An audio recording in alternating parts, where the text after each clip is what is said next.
you. Well, we're here today to hand over critical supplies to Energy Fiji Limited to assist with the restoration of the power network on Vanuatu after Tropical Cyclone Yasa. The supplies were procured by the Australian Government on request from the Fijian Government, and we're very pleased to have been able to bring them into the country very quickly.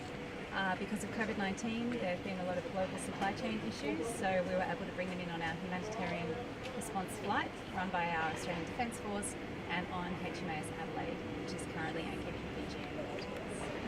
So we've procured equipment requested by EFL, and it forms part of Australia's $7 million response package to Tropical Cyclone Yasa, in addition to the deployment of the HMAS Adelaide.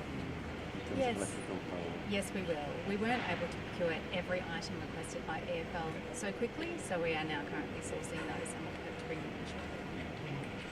So we work with the government of Fiji very closely, and whatever the Fijian government defines as a priority, Australia will then help to support achieve those priorities wherever possible. So the Fijian government has nominated education as the first priority in getting children back to school by the 19th of January, so that's where we're working to support the Fijian government to achieve that goal.